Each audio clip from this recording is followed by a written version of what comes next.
hang tight for about 5 minutes and we will get this panel going. So happy to see you here. Yeah.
Should we get going? Does that sound okay? Or do you want to wait? If you can give me 2 minutes. Yeah, take your time.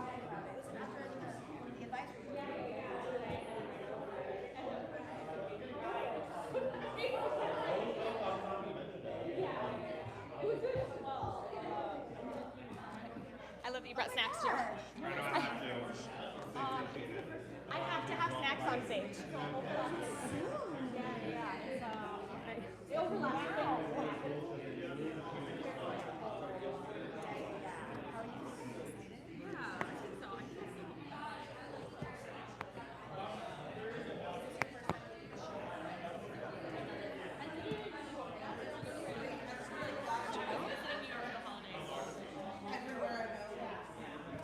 Hello, come on in.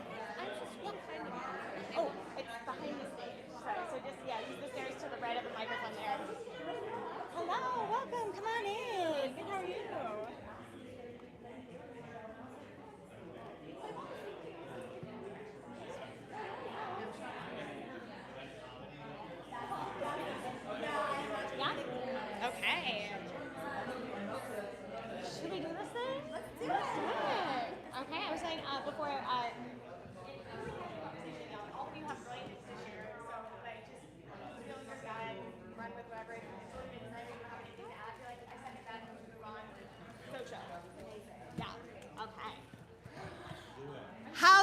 everybody doing today? Okay, we're gonna try that again. Back to one. How are we doing today? There it is. Thank you. Even if we don't have the energy, we have to pretend because the festival is like less than a month away, so we have to sustain, right? Thank you all so much for being here at the final workshop of the 2026 series, Festival Expectations. So we're super excited. I'm Lois, in case we haven't met. I know I'm looking around. I've met most everyone at this point, thankfully. But Lois, she, her pronouns. I'm your co-director here at Hollywood Fringe. Visual description for anyone who may be blind or low vision. I'm a white woman currently wearing a white tank top, tan pants with mid-length, kind of dark brown blonde hair. And we do that, like I said, for anyone who may be blind or low vision so that they are just as a part of the conversation as anyone who is able to see us. Okay, before we jump in, the Hollywood Fringe acknowledges that we are on the unceded lands of the Gabrielino, Tongva, and Chumash peoples. Our statement serves as a practice as we commit to furthering our connection to Indigenous communities past, present, and emerging. You can learn more about our land acknowledgement and a bunch of resources at hollywoodfringe.org/land. All right, thank you for the McCadden for hosting us today, and Aaron, who is somewhere in the building making things happen. Just for kicks, is anyone performing at the McCadden this year? All right. Well, sounds like those shows need to be coming to events, looking at you. Remember, these events are live streamed and recorded for all those who are performing at the McCadden who are not here. So hello, everyone watching on YouTube. Roddy, wave Roddy. Everyone knows Roddy at this point, right? Hopefully. Roddy is in the chat, so you can ask your questions and be just as involved as everyone is here, but in the comfort of your home, which is always nice. Okay, I think we're just gonna jump right in, right? I'm gonna talk at you for a little bit, but way less than I usually do at the town halls, I promise. And then we're gonna jump in with these marvelous panelists who are here to share just absolutely brilliant information because they've done this before and done this really, really well. So we're gonna get to you so soon. But let's start with code of conduct because it's an important part of the Fringe journey, especially as we get into the tornado of chaos. I know that who's stressed? Raise your hand. Holy hell, right? Yes, yes, us too, and it's okay, and that's why I think it's an important time to bring up code of conduct again, because we do have it. It's important that you check your behavior at the festival, that you're producing content that isn't filled with hate speech. We have a line here at Fringe, and we do take it very, very seriously. We've talked about it, and of course, the code of conduct can be found at hollywoodfringe.org/conduct, but this is the reminder to be kind to yourselves, to be kind to each other, to be kind to your venues, to be kind to your Fringe staff, because it is so easy in moments of stress to act without thinking. So I just implore upon you to take deep breaths in those moments and remember, like, our world is absolute garbage fire. It's a garbage fire. And there is so much happening that, I mean, there is food scarcity, there is housing issues, there are people who do not have basic human rights. And you are all here at Fringe telling stories, telling truth, like against all odds in a world that is trying to shut artists up from telling their truth. So I think it is so much more important that in this space that we support each other and we show each other kindness because you deserve that and we're all gonna be better for it.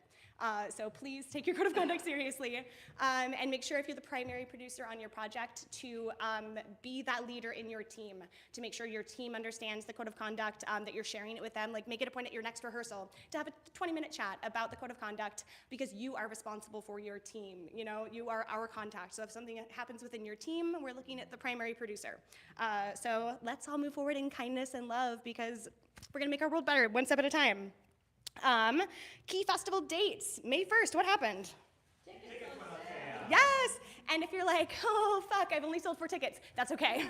I want to remind everyone, especially in a post-COVID world, tickets move slow, and don't let it like deflate you and stop you from continuing to market. Now's the time to continue to push people, especially, like we're scrolling on Instagram, we have 1,000 things in our heads. You need to remind people 35 times, I swear, in order for them to actually commit to that ticket purchase. So don't let it slow you down. Don't think you're way behind everyone else. We're just in a world where people do things last minute. So know that it's going to be okay, but don't stop pushing for those ticket sales. All right, after that, the 4th through the 9th are the Fringe previews, and then June 10th, the opening night party at the LA LGBT Center. Tickets have gone on sale for that event.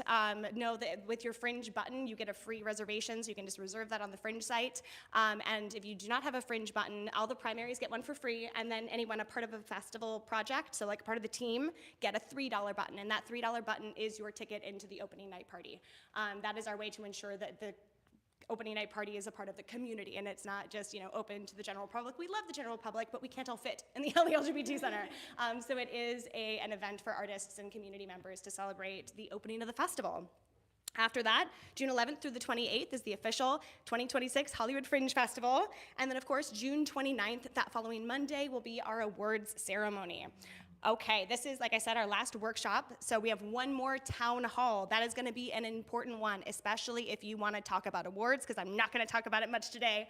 But if you're thinking about awards, industry, all of the things that are there for you to take advantage of in June, that town hall is going to be key. So that's going to be on Thursday, May 14th from 7 to 9 at the Broadwater. And I know the Actors Company does have an event that night if you are in that space, but no, again, it's recorded. It's live streamed, so you will have access to that after the event if you cannot make it. So at that, like I said, we're going to do awards. We're going to talk about the Discover Fringe Industry Program. We're going to talk about press, kind of all of the details that you're not going to want to miss and then go, oh shoot, that was available to me all June. And then we're going to talk about Fringe Central, or Fringe HQ. We changed the name last year and eventually it's going to stick. Fringe HQ and all of the events that are happening there. Okay, all of that, remember, at Hollywood Fringe is our YouTube channel. So if you've missed anything, if this is your first workshop, welcome to the party. So happy to have you. You have some homework to do. Jump in and watch the 6 other workshops that have happened so that you are fully caught up. Okay, office hours. How many people have gone to office hours? I love it. Do we even need to talk about it then? But it's important, right? I feel like they're fun. They're a chance to get to know the community and really take advantage of what the festival is. You could produce any old time. You can do a show at any of these venues, rent year-round. You are doing Fringe to be a part of a community. So I highly recommend, if you haven't been, anyone at home who hasn't been, please come to office hours and really embrace the whole point of being a part of a festival. Okay, participant resources. The Artist Hub is going to be so crucial still to your journey. You can find it, a quick link is hollywoodfringe.org/participants, but it's right in the Artist Hub on the right side of the website as well. There's a marketing opportunities blog that we've added recently with a bunch of opportunities to market your show through the festival. These are things like cabaret, postcards and poster drop-off, all of the different things that we put together as a Fringe staff to support opportunities for you to market your show. We do not insist that you do them, but I highly recommend you take advantage of these free programs to make sure you are getting your show out there and all of the resources we have. We also have our Fringe blog, hollywoodfringe.org/news, where we're dropping anything that we're putting out there and needing you to be reminded of. So that's something to keep an eye on. And then, of course, read your participant newsletters. Please, please, please, I promise you, if you're reading them to the bottom, I know they are long, but if you are a primary, I know, I can hear the, yes, they are, but I promise if you read them every week, you will not miss anything that is A, important to your journey, or B, a possible good opportunity for you. So make sure you're reading those. Hot tip, if you save support at hollywoodfringe.org in your inbox, that will keep us out of your spam folder, which is super helpful because sometimes those support emails end up in spam. Okay, as I choke, we're doing great. Just 1 second. Remember, you can always email support@hollywoodfringe.org, your best Fringe pal, to get help throughout the season. We're now playing the fun game of audience and artist, because all of your audience is also coming to us for ticket exchanges and help managing the site. But please don't forget that we are still here to support your journey, even though things like the train is kind of up and running. So please email us with questions. Okay, Fringe HQ, drink, break, pause. Right. Caffeine, it's what keeps the festival going. Okay, starting June 4th, Fringe HQ will open. Our Fringe HQ is our box office. So we do an in-person box office to make sure that audience has that face-to-face interaction if they're looking for in-person sales, or help navigating the festival. Y'all, there are 480 plus shows at the festival, which is overwhelming to even the festival organizers. And so we are there to help audiences not just buy a ticket, but help navigate. Okay, you wanted to go see this show? Can I recommend another cabaret that might be up your alley? So we're there helping them see the festival as a whole, beyond just the ticket they may have come to purchase.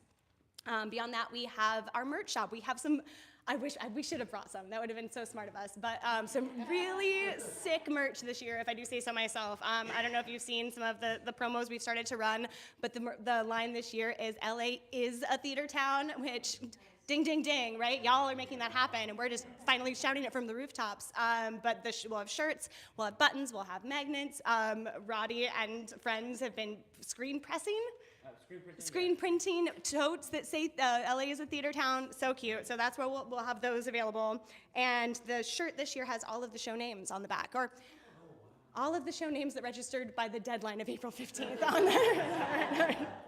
That's where that deadline was important. But definitely come to Fringe HQ as an artist as well. That's going to be your place to engage with each other during the festival and engage with the audience. Right? People are coming there to buy tickets, and if they find you, they're going to probably want to hear about your show. So that's going to be where that happens. It's going to be open Wednesday through Sunday, June 4th through the 28th. Our hours are Wednesday through Friday, 5 to 12, and Saturday and Sunday, 2 to 12. And we'll have a little bar, beer and wine, kind of on the east side where there's not really any place to hang out in between. That was kind of our methodology with that, is where do you go in between shows? Now we are filling that gap, so you'll have a place on the east side. Okay, reminder that place is not ours year-round. The amount of times we always get people mailing stuff, we don't own that space. We will not be there until June 4th. So please do not use the address on the website to mail us things, because they will go to someone else, and that would waste your money. We don't want that. Okay, awards. I told you we wouldn't talk about it much, but I'm going to talk about it a little bit, just to make sure we can have a conversation with the brilliant panelists about awards and there's some context. So again, we're going to go in depth on our Thursday workshop or town hall. But the idea with awards, they don't fucking matter. I want to get that in your head. At the end of the day, it's art. An award does not make it better art. It just means the person giving that award really liked it. And I want to impress upon you, because at the end of the day, awards will not change your ultimate journey as an artist. And the moment they start to change your journey, you're doing something wrong. And it will affect how you're able to continue to create art, because the awards are a bonus, and I think we need to look at them that way. We're gonna have a great experience. But we do have two kinds of awards, because again, we live in the world and awards are a thing. So community awards, those are automatic. Once you've signed up for the festival, the community awards you're automatically entered into the category selected, so where you're at in the guide and what's listed on the website, that is the category in which you are considered for. Comedy or clown or drama, those are the categories. And then top of Fringe, everyone is considered. International, anyone who is coming in from out of town, considered. And then Best World Premiere, anyone who is premiering their work at the Fringe, considered, right? For that, you don't do anything.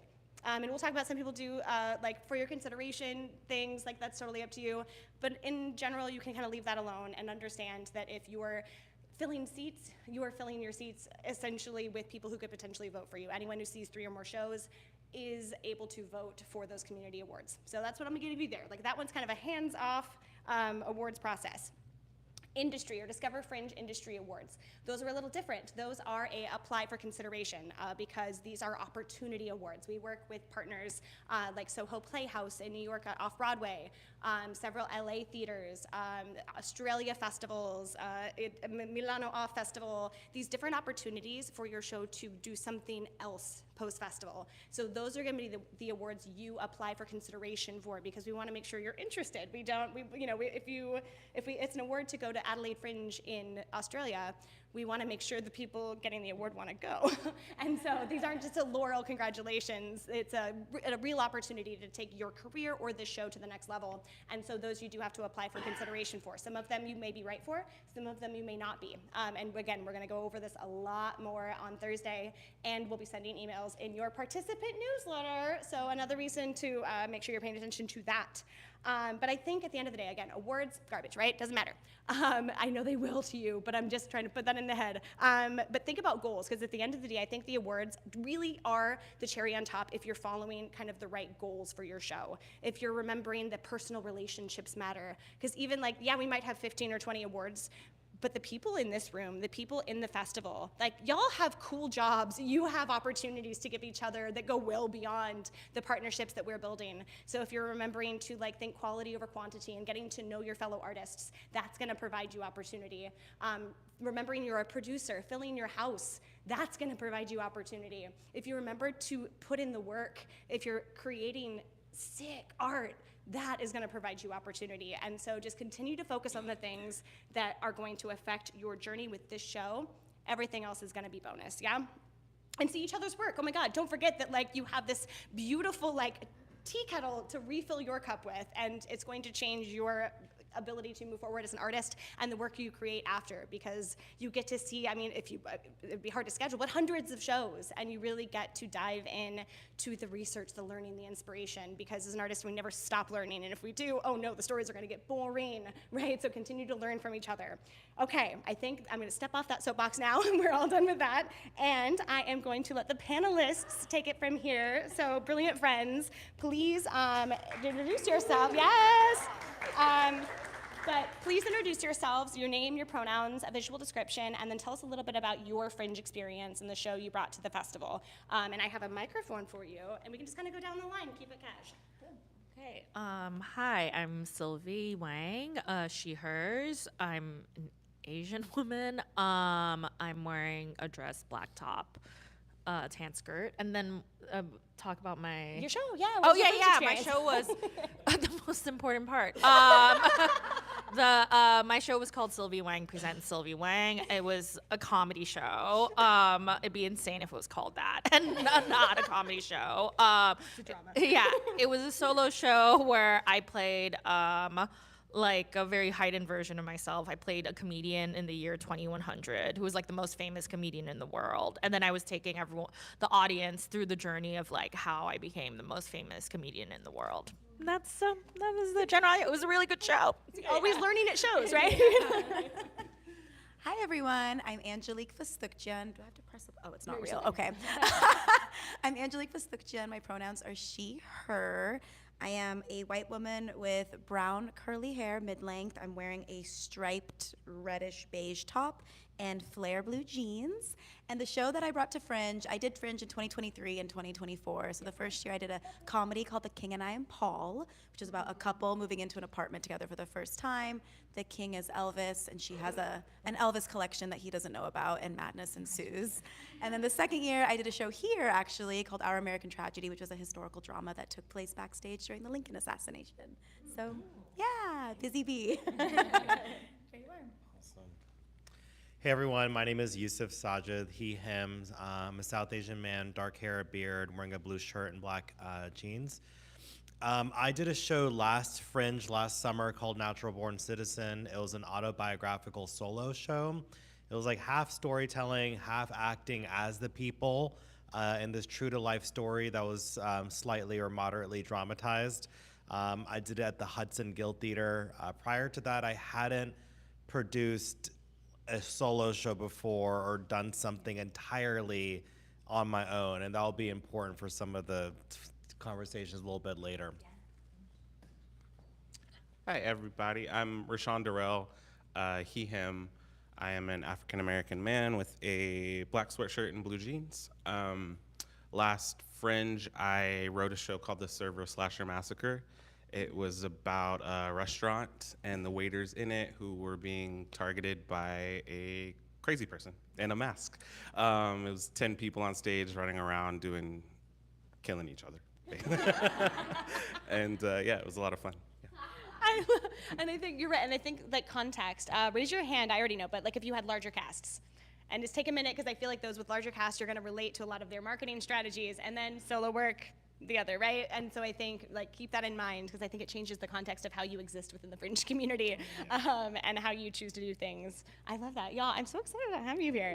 These are my favorite because I just get to pick your brains about all of the things that I question all year. So this is amazing for me. So let's start with, we're just under a month away from the Fringe. Where should your focus be? Where should the, like, what should you be worried about? What should you be working on right now to give yourself the ultimate success come June 4th? And anyone can jump in. I can also pass the mic. Well, you're probably nearing your tech date in a few weeks. I feel like you can rehearse as early or as late as you need to, if you have access to the space or if you're rehearsing somewhere else.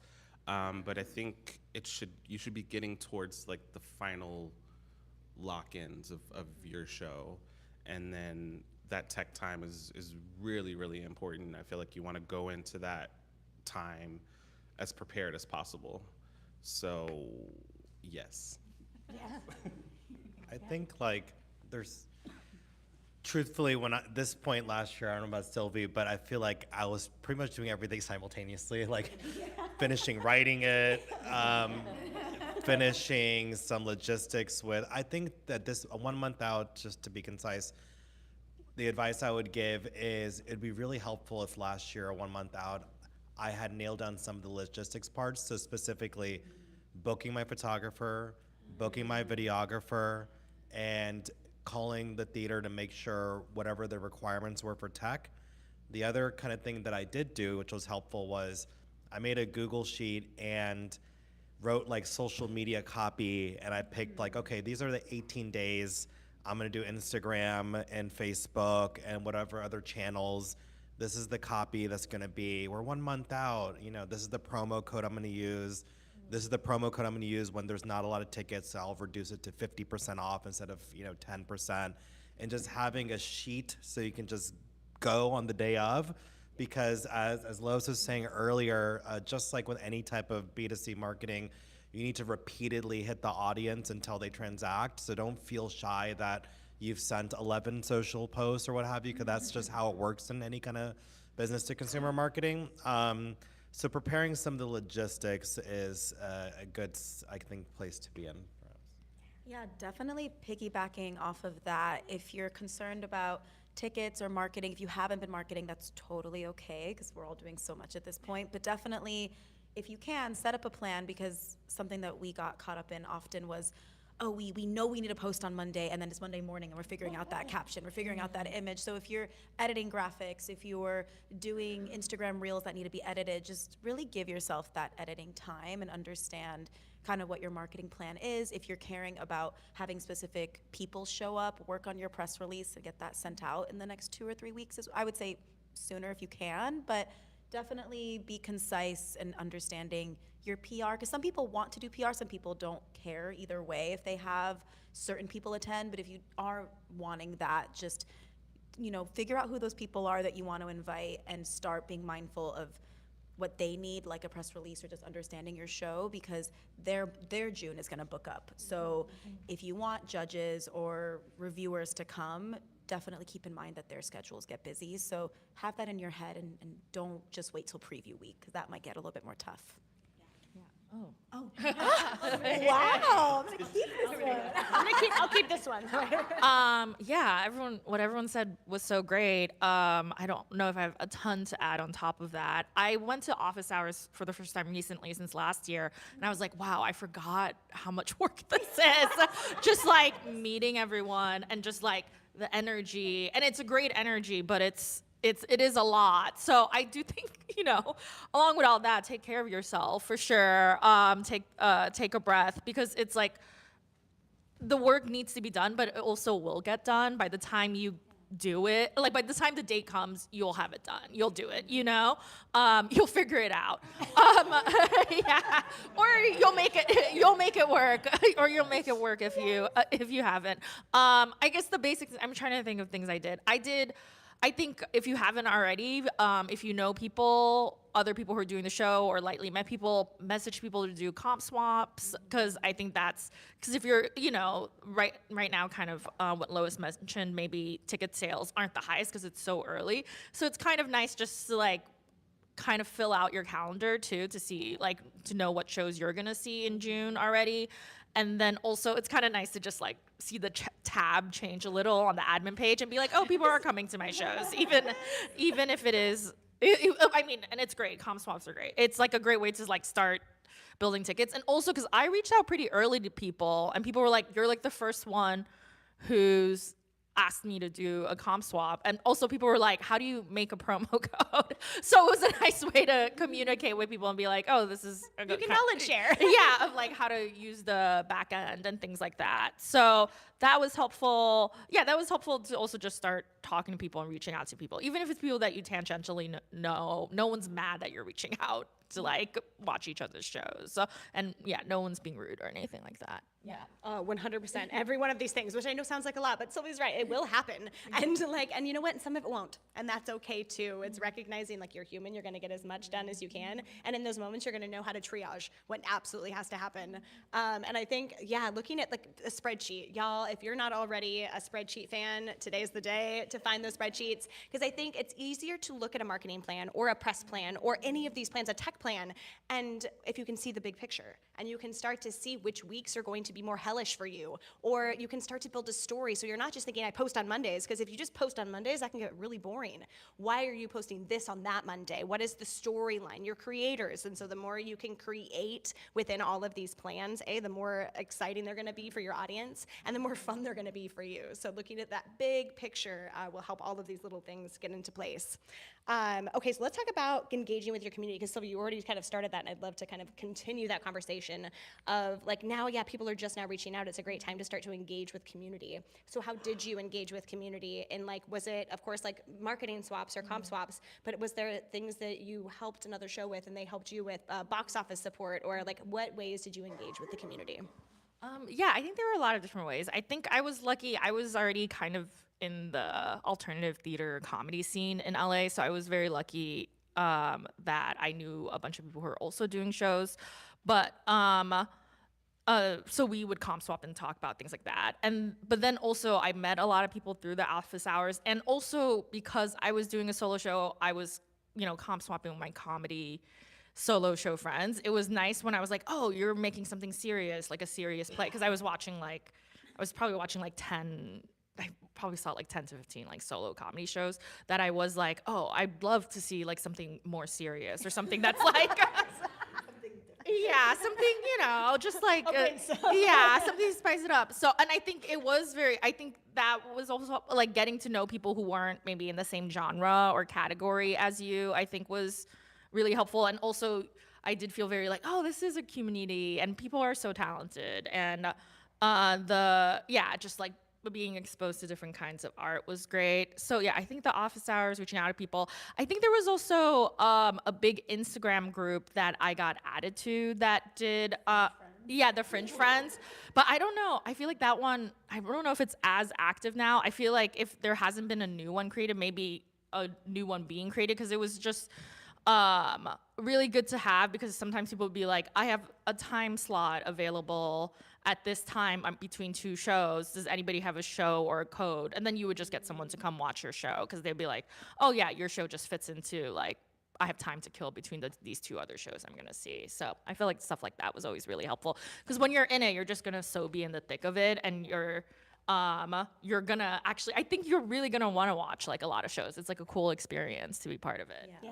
And I think running with that last minute, just to add to that, like recognizing that like you can be more specific about filling your seats. Like if you want to just like openly comp swap, that name is so hard to say, that is totally fine. And I think it's a matter of like going into what your goals are, right? And so you don't have to feel like you have to take these free tickets and give these free tickets. Like do whatever you've decided on both ends. I think that's important. But it can be more targeted of like, you know what, my preview. I think the preview, if you are going to give away comps, that preview is the one to focus on. Get those butts in seats. We're going to talk about it.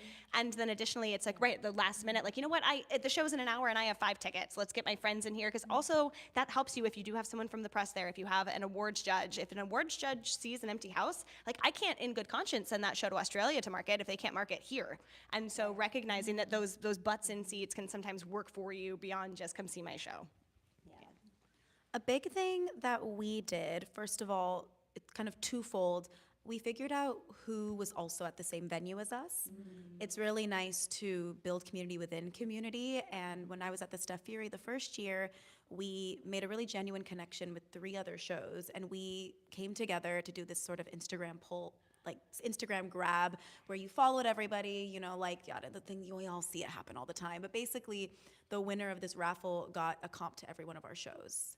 to whatever show of their choosing. And it was a really nice way to spread the reach of our show and also make that genuine connection with other fringers. So definitely would recommend that as far as support within the community. And then the second thing, if you're doing a playbill, we did a digital one that we would just hand out a little QR code on a paper every day.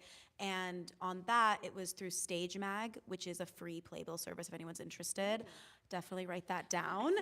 Yes, and on there, there's a section, so like you can set it up however you want, and then at the bottom, there's an advertisement section. Something that we did, because we didn't comp swap as much. We did for certain people that just in general, like as we met people, we comped as needed, but we did a lot of promo codes, and then something that we just offered anyone we met that was interested. Like if I would meet someone at office hours, I would say, oh, if you're interested, email me your show poster. We'll throw it onto our link. And so we had a whole section of fringe shows at the bottom, and you could link to their tickets through that. So if someone clicked on it, they would get redirected to the Hollywood Fringe. And it was just something that we just did. And it didn't matter if they didn't do it for us. It was just something that we wanted to do to share the love and let people know about shows. Because as Lois said, 480 shows. You're gonna find out 5 years later about a show you didn't know existed. Like there's so many shows. So I'm still seeing shows from 2023. yes, I know, yes. That's the thing. Not even exaggerating. Last year I think I saw 15 and I thought I was doing great. So just so you know, it might have been less than that. But it's just a nice thing to do. So if you're interested in, making friends and finding support that way, finding ways to do some other people a solid, I think is a really nice, good set of goodwill. Yeah. There were 3 of us that had the same director, and so we did like a joint social post a few times, and so that was effective, and we made like a promo code that was the director's name and helped promote each other's shows. I think in office hours, similar to Sylvie, I think I found like the solo show people and tended to like that be my network within that.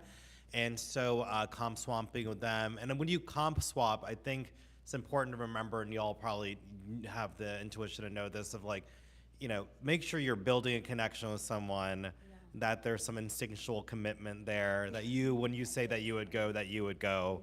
And I would say for the most part, I would say like 95 out of 95% throughput with the comp swaps. And so that was effective. There was a few people I met in the office hour who are doing solo shows who, through conversation, we decided to do like 2 hours on Zoom where we actually tested our material, because we were solo people, and even if we had directors, it was still very isolated.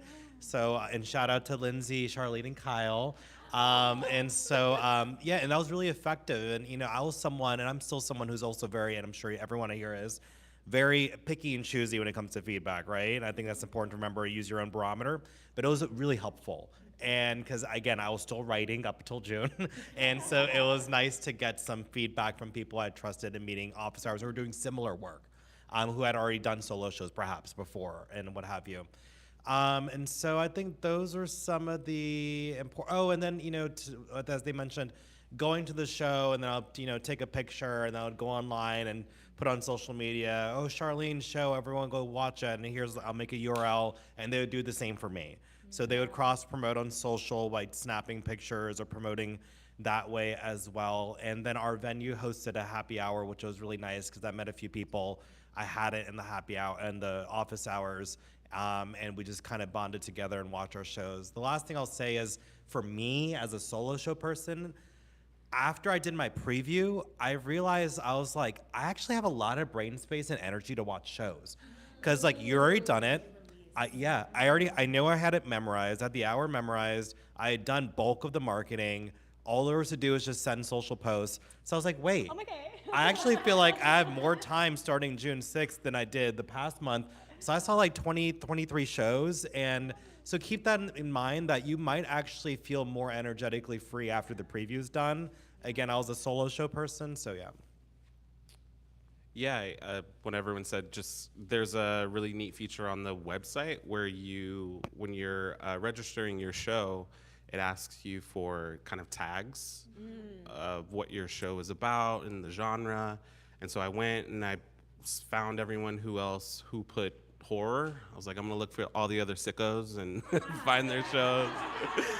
And I went to go see those shows, and we opened on Friday the 13th at midnight. And Brilliant. It was super fun. We put like blood orange mimosas out for everybody that was coming.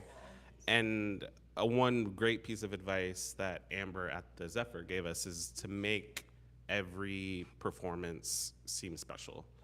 You don't want to just say, just come see my show. We were like, well, Friday the 13th is like, it's gonna be bloody. It was the same bloody, but you know, you just want to make lie. it, yeah. You just want to make it seem special so that you're not just treating everyone like a number or like a ticket price, you know? And so we can make it like a night of horror. Go see their show and then end it with us at midnight. And we had 10 people in the cast. It sounds really stressful, but that's also a really good networking advantage because I can't see 480 shows, but if all 10 of us are going out and networking and seeing people's shows and actually connecting with them, those are people that are gonna come see your show too. So we cast a wide net for all the freaks, yeah. I love. Yeah, can I follow up really quick just on that? Because I think that is a struggle I hear every year. Is like I have a large cast, but I can't for the life of me get them involved. How did you inspire them to be as involved in the festival as you were? They were all my friends, so emotional blackmail is great. But we've worked together for so long, and I think when I pitched it to them, they were like, "Sounds great, sounds fun," and then I was like, you know, like Lois said, you can do this show any time of the year. You can book these venues, but the advantage of Fringe is the community. And I was very straightforward with them. Like, I don't want to do this during this festival unless we're going to like engage with the community and reach out and really find people. And we found some really great relationships throughout the entire month of June. It's a long, like, pace yourself. It's a long month. And then on that flip side, then it's over. You know what I mean? So yeah, that was something that when I sat everyone down, I was like, let's like get in there. And That's great. Really smart early intentionality. yeah. And then Angelique, you wanted to add something? Yeah. I don't remember exactly if this is on topic, but when you said big cast, I was like, oh yeah. Something too, if you're feeling that concern of just building that community and filling seats, and you are someone that's down for promo codes, we gave each actor their own code. So I had a 7-person cast. Competition. Let's see what you can do. But we had 7 people, so it was like, well, and 2 of us were the producers. We had 5 that were just hired and friends that were doing this for us. So we gave them, you know, I think for opening, it might have worked for the whole festival, I don't recall right now, but it would be, you know, Luke 20, that's 20% off his ticket, or Luke 2, if it's $2 off his ticket, whatever it is. And that allowed us to promote them, but also they could promote themselves and feel like they were giving their friends and family the hookup, because people want to help you when they feel like they're being helped. So especially, you know, if your producer mind is going and you're like, how do I actually sell this too? Definitely loop in your cast that way. And I think that'll help them also engage with the community too, because they'll just meet more people that way as well. So just a little tidbit. I love it's inspire and empower. Like if you're doing both of those two things, your cast is gonna want to be involved. I love that. Exactly. Yes. And how for those that are solo shows, like use friends. Like I've seen a lot of solo shows have like, okay, my partner or my friend, or like involve your community even outside of the festival to be yes-anding the process with you. Yeah. And I'll add a quick thing. For the comp swap thing, it was by the last office hour, you will be like, everyone's gonna be tired and everyone's gonna be like, it's coming.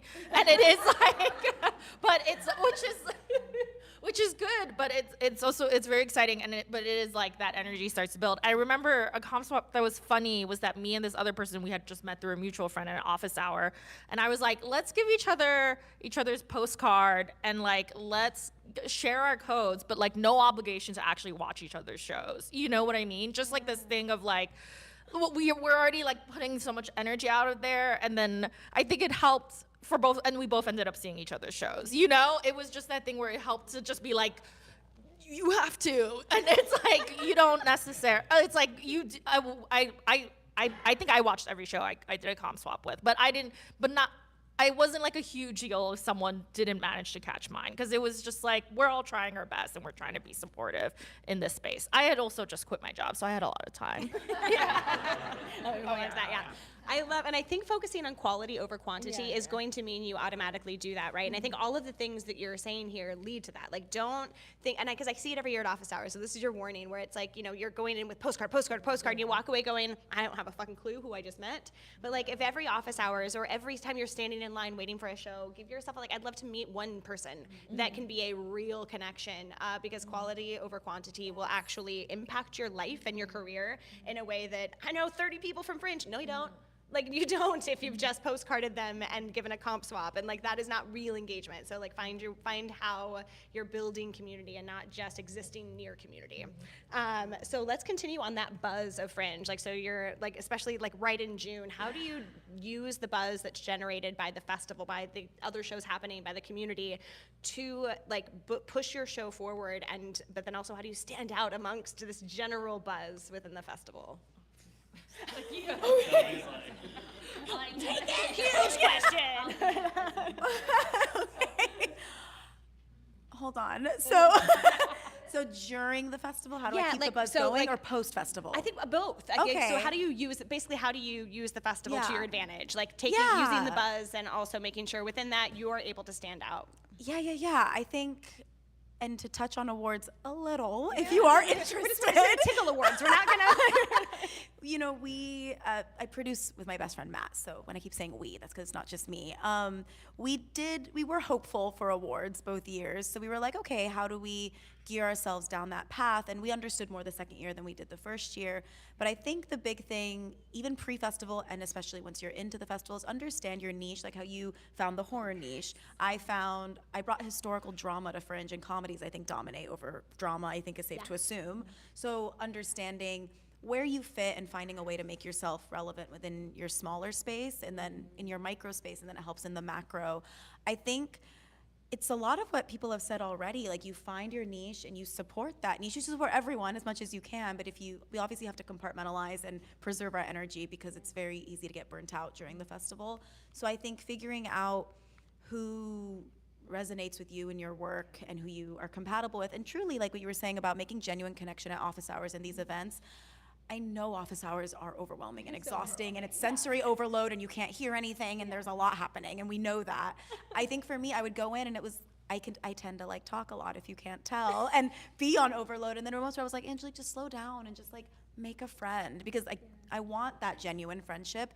Every time we did that, we really just built something that's lasted for years, and I'm really good friends with most of those people 3-4 years later. So I don't think this answers the question, but as far as buzz, I think when you make those connections, that keeps it going, because that person wants to support you as much as you're supporting them, and they just start talking about it. And also, a gimmick works sometimes. You know, I had to wear a huge hoop skirt, and I was like, I'm not gonna look cute at opening night, and that's so annoying. But I wore that outfit to the opening night party, and I stuck out, and people are like, what the hell, what are you wearing? Best dressed. Thank you. But little things like that, you know, if there's moments here or there where you wanna lean in and really have that festival spirit, I think that also helps literally make you stick out. And certain shows lend themselves to that more than others, and I recognize that. But just find your niche, whether it's on social media or in person, and kind of just lean in that way, because I think it is hard. Amongst 480, 500 shows, to stick out is a challenge. So I think whatever you can do to set yourself apart, and if it is like how you were saying, make every performance a special one. Like for us, we had a late night show here that I think was at 11 or 11:30, which was very late, and I forgot what we did, but we definitely had something. I think we included, every person got like a show pin or something, and we really made it to where, you know, and obviously if you're gonna do merch, make sure your costs are low. Don't do merch that's really expensive to make. Like, in my opinion, hats were really expensive to make, but, you know, find ways to pull people in. And I think truly when you sell out a late night show like that, and then you sell out the next show, people are just going to naturally talk about it, because they're, you know, the reality is a lot of shows won't obviously sell out all the time versus others, and so people just start talking. So I think front-loading previews, if you can, I think is really great. And I'm gonna stop talking now because I'm forgetting my point, but yes. Yeah, I think what I can add to that is having a moment to understand what I'm not going to do. And I think I had that kind of come to Jesus moment in end of May. So meaning, like, for me personally, I was doing the vast majority of the producing for the solo shows. So I was like, for awards, I'm not even going to attempt. So I put zero energy into it because I had way too much going on in other places. And to Lois's point, with awards and other things, it really is the meaning that you attach to it and what you make out of it. And so you can create buzz post-show beyond someone anointing you an award with your own kind of promotion that you do yourself too. I think some other things were I realized how much of my own community had low awareness of Hollywood Fringe. So just use, right. Well, You're not wrong. It absolutely right. is. And so I think, I say that to bring the point of like, don't assume that you're inundating your network with Fringe if you mention it a lot, because that's not the case, at least for my network. And so by having Fringe on my social posters, by having Fringe in the emails I'm sending out, by talking about Hollywood Fringe, it got people who are maybe like 4 degrees of separation to perk up a little bit, see this a part of something, and then go. And I think because when I was right-sizing how am I going to fill 40 seats 4 times, that it didn't make sense for me to come to office hours with a marching band, right? I was like, I don't have an ensemble show. I don't have 100 seats to fill 4 times. It's just 40 seats 4 times. Let me go through the avenue of just really maximizing my network, because I felt like it was challenging for me, and I'm curious about others, to get folks outside my network to attend the show. I think what I found to be helpful to what you had mentioned is I did an encore in July, and that's where I picked up people who had then heard the word of mouth in June. So I got the most strangers to come to the encore in July because they had heard about it from my degrees of separation network. So I think just a +1 of like, if you can front load things and then have stuff later, you can assume some of the strangers will come to the stuff later. And I think if you have a lot of shows, that'd be good. I just had 3 in June and then the encore in July. And I feel like if you had 5, maybe you can attempt to do that. For me, it just expectations wise, I did email some industry and talk about Fringe. I did those things. I think coming into it, I was joking with Roddy a little bit. I was like, I think in the back of my head, I had a vision. I'm like, all right, I'm gonna finish my show. Shonda Rhimes is gonna be on the sidewalk. I'm gonna get in her Benz. Hey, girl, hey. We're going to drive to Netflix. We're gonna go to the top floor. Tess Sarandos is gonna be there with a contract. I'm gonna sign it and then peace out. That's the last y'all see me. Next time you guys see me, you guys gotta pay, right? No, I'm playing. And but no, she never came. So she We're still waiting on wasn't you. there. She never came, y'all. She never came. And I think the expectation is this, and I know I'm taking a moment. I'll pass it over. But I think the biggest takeaway I had from this is 90% of my show was my network. I did personal messages through email, Instagram, and text, and it worked. You know what I'm saying? Like that random person in the acting 101 class, the guy I went on a date with 2 years ago, exes, family friends that you haven't connected with in the city, but they actually came. And I think it's important that personal message, having a promo code, making sure you design the message as if it is personal, I think is key as well. And that's how I got the bulk of people. And I think the takeaway from Fringe was, whereas I didn't finish Fringe and then I had a Shonda Rhimes contract, I think like the takeaway was like, it was my first time producing something. So what seemed like the top of Everest now seems like base camp for me. Ooh. And I hope that for all of you that after you finish this, it'll be like, well, I know I can do this. So what's the next thing I could do? And I think that can help right size your expectations of like what you're gonna get out of this, depending on what you're seeing for yourself. Yeah. That said, always shoot for the stars and all that, but just wanted to say, what do y'all get Shonda Rhimes? Let me know. Oh my God, I love, just to throw a stat in there, because I think you're 100% right. I think Fringe feels so big when you're in it. And at the end of the day, last year we had 73,000 tickets sold. But think about how many people are in fucking LA. Y'all, that is so, like, there are so many people, right? And so, like, yeah, it seems huge, but in the same way, like, high school felt huge until you go back to it now, right? And so recognize, I think you're so right. Don't forget that Fringe is still a new thing. We're only 16 years old. We're teenagers. And so many of your friends and family and acquaintances and ex-boyfriends like have no idea about Fringe. And so you're doing not just yourself a favor by engaging with them, but who knows how many other shows you're helping fill seats. So, yeah. Yeah, because I mean, buzz, I think creating like an elevator pitch of an elevator pitch is great because you're going to office hours. I'm sure you've heard what's your show about like more times than you can count. And we were just like, it's Scream meets the Bear. Come see it. And that was all we had time for because, like Angelique said, it's just madness. It's overwhelming. And I think creating maybe a moment, just taking something out of your show where like we do this, and this in 30 minutes, and just dropping a seed in someone's head of like, oh, I have to see that show where they cut somebody's head off. You know what I mean? Like it's just Spoiler. that's for the sequel. But yeah, it's about locking into somebody, and also that connection that we keep talking about. So you're not just like throwing a postcard to somebody and then walking away, where you're like, oh, I met Rashawn and he talks about his show, not just that guy who's doing that thing. You know what I mean? I think that connection, to go back to the community, is really important. Yeah, I figured out what I wanted to say.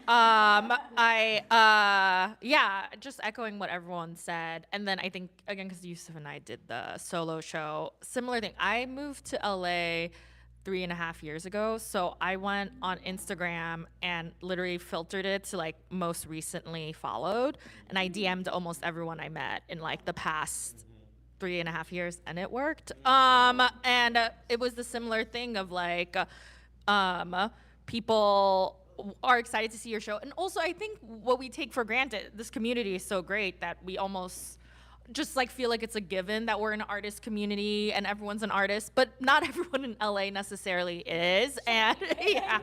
And those people want to see shows. Those are like your coworkers maybe at your more traditional office, or just like people who don't come from a creative background. You doing a show is so cool to them, and they would be excited to see your show because it's like they don't necessarily have a friend group or hang out with people who are always like creating and making art or making theater, and we're obviously so lucky to be doing that. But it's also kind of great for them. It's like mind-blowing to see local theater that's also like affordable and like someone they know is in it. I think that's really cool for those people as well. So yeah, and then also kind of crafting my message that I send. I try to craft it, individualize it to certain people. Sometimes you just gotta send a massive message though, because it's a lot of people. But I guess maybe. BCC, please God, BCC. Yeah, and yeah, for sure. And I think also crafting the DM so that it's like, even if it's kind of obvious, it's like you're sending it to a lot of people. Change the name. I would always at least write, hi, this person's name. And then I think making, like, humanize it, I think. And because sometimes people respond, and then it's like, sometimes people respond. But when people responded, I would always be happy to have, like, a conversation with that person about it. And that usually definitely helped the person come see the show, which was great. Yeah. Audience reaction, like during the show, right after the show, if you have like a stage manager or a friend, just have them right outside the door, or get like an audience reaction of applause or a moment that you know gets a huge reaction, and just post it. And like, everybody in Hollywood saw my show, you know what I mean? Like, just sell that shit, you know what I mean? But any little thing helps, you know. Really quick off of that too, if you're able to get your show filmed, if you want to do a photo shoot, you can. If not, at least shoot your tech rehearsal, bring in a photographer friend, whoever. That was a huge thing when we did both shows, but especially Our American Tragedy. We got a little photo shoot done, and so when you do those DMs to people, if it's me because Matt would do that as well, the other actors would also DM sometimes, but if it was me, Angelique, sending that message, I would sometimes forego our poster, and it would be me in costume and in character, whether it was on stage or the photo shoot itself, and graphic design it, make it look bougie, whatever. But I would send that, and they'd be like, oh, that's you, not as you, it's you doing acting things, that's cool. And so just anything that they can relate and tie it into with you more, I think that helps with keeping it personal. And we're such visual people, and we're so addicted to our phones. If you can film something and cut it into a reel, we get bored so easily. Sometimes posters aren't cutting it anymore. I think people are wanting to see movement and life. So shoot a rehearsal. It can be, not the greatest quality in the world, but shoot whatever content you can if you have the brain capacity for it. I know it's a lot. And anything that you can share coming, like in the next few weeks approaching June, is great to generate buzz. And then generating buzz during the festival, you can, shoot your tech, and then you have footage of yourself as an actor or your team on stage, but then throw in like a 3-word review from the reviews coming in, so you look like you're doing really well, and fake it till you make it, and that really helps with generating buzz during the festival too. 100%. And I think you're right on the filming. Like, I think we've seen a shift, and I'm saying this is an almost 40-year-old, but like we've seen even right on our end, like we send these newsletters, we send these tips on social. There's a reason, I don't know if it was, did you know with Roddy's became a thing because nobody was reading our content. We had to film it. And I'm gonna name, I think it took less time to do, like you and I spent 30 minutes filming 5 segments in Ellen's kitchen. Sometimes we forgot to turn the light on, and like, but it can be quicker actually to just quick, like, cause we're like living in perfection can be so harmful, right? Like that's white supremacy culture bullshit. Like let's actually like get out of that perfectionism and be like, you know what, I'm gonna spend 5 minutes, I'm not gonna over edit, I'm not gonna filter, I'm just gonna talk about how much I love the work I'm doing and how excited I am for people to see it. Boom, done, and then you can move in and actually focus on the rest of it. I would love to because I think we're kind of Sorry, can I have you take Angelique's mic? Oh, did we die? And I'll take this guy. Oh, That was so insane. switch. There you go. So I want to dive into, because you're covering all of the things I'm going to ask here. It's like marketing. So I would love, like we have all of the, we know to post, we know to email, we know these things. Do y'all have an example either of something that you did with your show or something you saw done by someone else's show that's like kind of outside of the box? Like, oh God, I can't believe they thought, like, do you have an aha moment or see someone else's aha moment that can kind of get our brains spinning a little bit? Do you remember when Furiotso came in 2024? Where was he from? It was an international show. Yeah. Prague? Poland. Okay, it was a P. Yeah. So this fantastic clown came to town. That shouldn't have rhymed, but it did. He was at the 3 clubs, and it was, I don't know if he was, I don't think it was an exchange. He just came to Fringe, correct? So obviously he's at a huge disadvantage coming into an international market where he might not have the connections that he has here. Something that he did where I was like, that's cool. He had his phone on a tripod with a ring light, and it was literally just posted at the door because he didn't have a stage manager or like people on his team or anything. It was very low stakes. I think he, like, when he said thank you at the end, he did mention it, but it was very much just like, if you're down, please say hi to my camera on the way out. And so rather than just getting these written reviews, because people forget to write reviews, it's very important. I'm very much of the school of thought, send your before email of like, what, like, my show's coming up, like, here's parking instructions, this and that, and like get people connected that way. And then also send your thank you email reminding them to review and to, vote for you for whatever things that you want. And I was very guilty of this too. I would have a list of reviews I had to do, and I would keep forgetting to do them because you want to be very thoughtful and insightful. So that was a really smart thing that I thought he did, because he was able to take these audience reactions, and it was literally just like, can you just give me 10 seconds of what you thought of my show? Did you think it was great? Cool. And So honest, because Piotr's just so honest. And there's a good chance a lot of people won't want to do it, but I did it. I saw a lot of people doing it, and he was able to cut that into a video, and he just put that on his socials, and it was very easily cut. It was just like snip, snip, snip, nothing insane.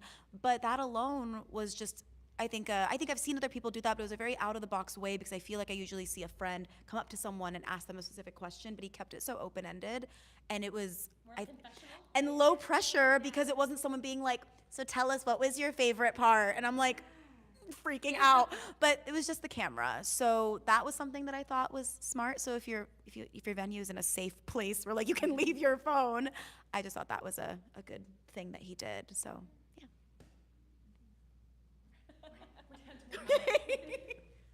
yeah. We had someone that was very TikTok savvy. It was not me, who would come in every rehearsal, and she knew trends down to like the day. And so she would cut me off during rehearsal, and she'd be like, Rashawn, I'm sorry, we gotta film this TikTok.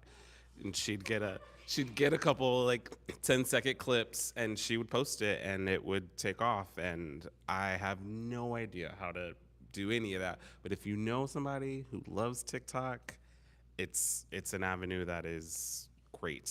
And then we did kind of the Vanity Fair thing where they're doing like this or that, and it's super. We went to FedEx, printed out A or B, and we did like Michael Myers or Freddy Krueger, just to kind of nail the genre thing home, and that really got people engaged. And anything, just if you think you're doing too much or talking about your show too much, you're not even close to it, like, it's just be so proud of what you're doing because it's amazing, and just drive it home.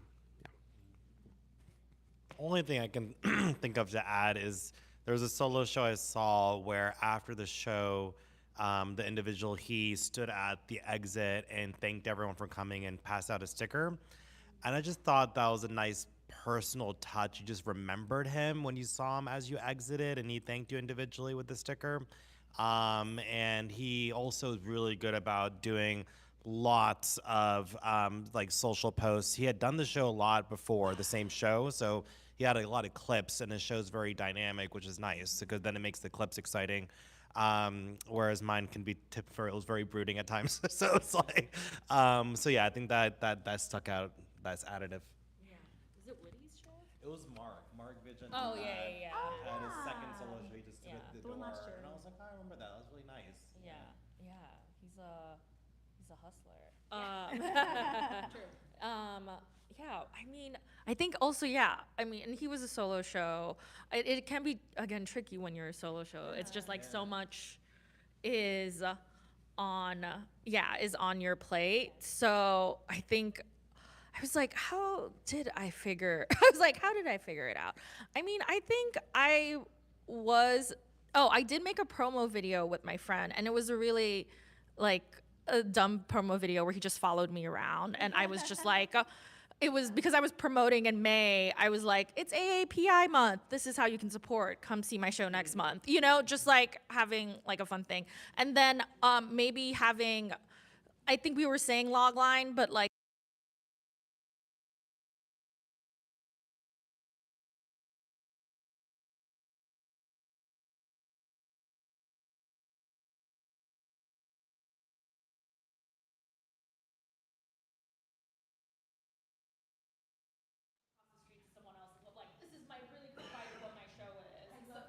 Test, test, test. and that way people be like, okay, if it's not for me, then it's not for me. But if it is, then it's like, okay, I hear it, and that's the show. And that's Sylvie, could I swap this mic with you? Oh yeah, for sure.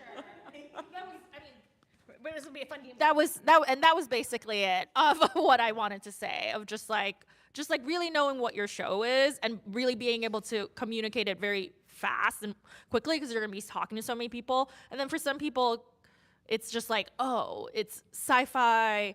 This was an office where it was these girls who were like, we're sci-fi, like alien girls. And I was like, oh, cool, I like that, of just like really being able to like talk about what's fun or really interesting about your show that would be compelling to watch very fast.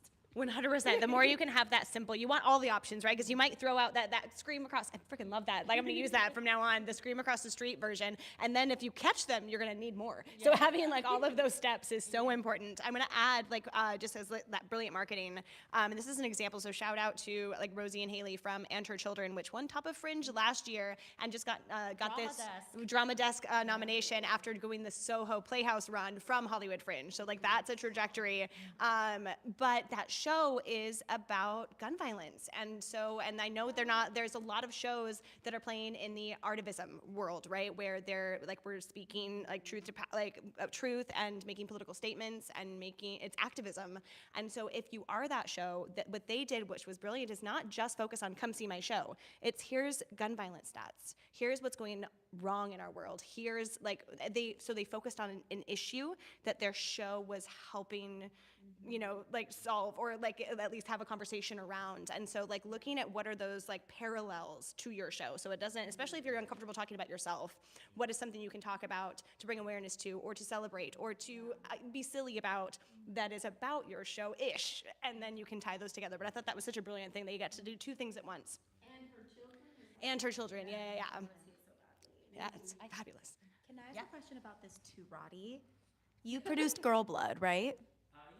Was that the show that had tampons in bathrooms? Oh, let me talk about this. So, something, yay, Roddy. Something out of the box that I saw Girl Blood do. Was that 2024? It was last year, I think, 2025. She's so good. Also a great producer. But for their show, you know, they literally had tampons in bathrooms at different venues that had a little tag connected to the tampon. And these were unopened, like we could use them. So it was really nice as a person with a period. It was nice to have this option. But like it was just like, oh, that's hilarious and so out of the box that I'm just washing my hands and there's a thing of tampons staring at me that say like a QR code and the dates. And so if there's any theme to your show where you're like, that's unique, just like put it somewhere it shouldn't be. And I think that I remember it to this day. I just thought that was so clever. So that's all I have to say. But yeah, I loved it. Yeah, I feel like it's not always about merch. Like sometimes like the like in lieu of a postcard, what is something you can do? But I think it is key. Make sure they can get back to your show. I think sometimes you get in the creative space and it can be so easy to forget like, oh, they're gonna have it. Okay, I have this amazing item, whatever it is. It's a rubber ducky. What fucking show was that for? Like, what do I go support now that I have this? I have specifically, there's like a thing from the years ago, but it was like cute little like rubber toy. And I, for the life of me, will never know what show gave it to me. But it worked had I been able to go to that show. So yeah, thinking about making sure you're making the connection. I love this. Okay, we're gonna do a quick shift into industry. So we're talking about, because you gotta get butts in seats, right? That has to be your first priority, y'all. Because even if you get that industry there, it's nothing worse than having a press person in the front row and nobody else in the audience. So that focus is getting audience butts in seats. But then how was your press and or industry journey? And remember, we're gonna talk a lot about how your industry journey will be. So we're talking like tips and tricks. We'll talk about the details on the website at the town hall. But how did you go about it if you did? How do you gauge expectations? Because I think, Yusuf, you're so right. Like we're at LA theater, and as much as like the film and TV industry should be paying attention, they're not overall. Like even like at Edinburgh Fringe, like this is one of my biggest pet peeves is like, you know, Baby Reindeer and Fleabag came out of Edinburgh Fringe.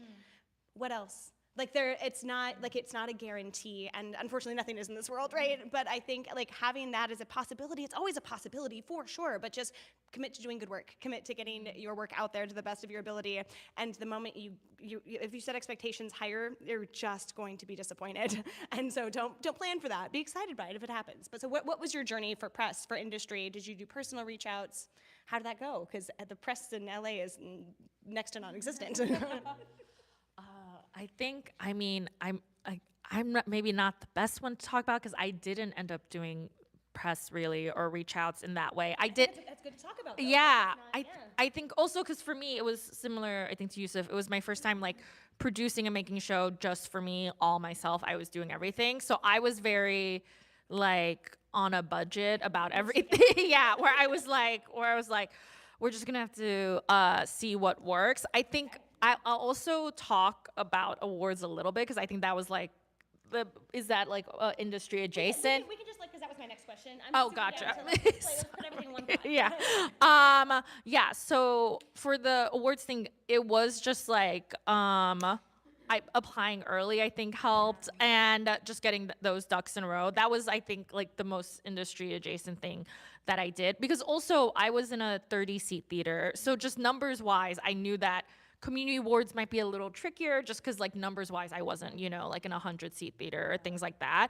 So I think it was kind of what Lois said, where it is just like what makes your thing, or like what do you think is special about your show, or what works for you in the show. And like if you have that genuine passion for it, I think it does translate. So I think it does show in the work. And for the industry or award panel, you're just gonna meet people and just be, I think having that genuine enthusiasm for your show really helps if you just like really do ride hard for your own show. And hopefully if you're doing Fringe, I assume you are. What else? And then for award stuff, I did I think it was kind of nice not really having any expectations because my brain was like, oh, community numbers wise, it's just not going to work because I just didn't, my venue wasn't big enough to have enough people for the numbers to be comparable. But I had applied to all these awards and I didn't know everyone who was coming to my show. So I did get nominated for 2 shows. And because I had I got nominated for, I think, Denver and Adelaide Exchange and also allowed me to learn about those shows. But because I really, that wasn't on my radar as much because I was only more aware, I applied for it and then kind of forgot about it. And then I was more aware of the community voting because that's when everyone's promoting hard, everyone's sending those messages. And I was like, oh, well, that's not going to happen. So when it did, it was like, oh, this is such a nice surprise of not expecting it. And then when it does, it's nice. Yeah. Something really quick to that, because I think you brought up something I wanted to talk about, because I think you're a perfect example. When it comes to the awards, with the industry awards, the opportunity awards, it's like an audition. Your show might be amazing and it could be the best in the entire festival, but if it's not right for that specific festival, there's Adelaide Fringe. Not every show is going to work. They don't have a lot of drama. They don't have a lot of dramatic theater. So already we're looking at, or the short list that festival is choosing from are shows that are going to do well at that festival. And so there's so many things out of your control entirely. But I think using the awards like you did, where you ended up, got introduced to Anne from Denver Fringe after. And so I think awards can be a beautiful way of not even about winning the awards, but it's about, holy shit, that's an opportunity I could do. Because you can go to Adelaide Fringe on your own. You can go to Denver Fringe on your own and use the people that who have done it, from the community. So using the awards as oh, I could do this in the future. That's, I think, a really great way to look at the awards as well.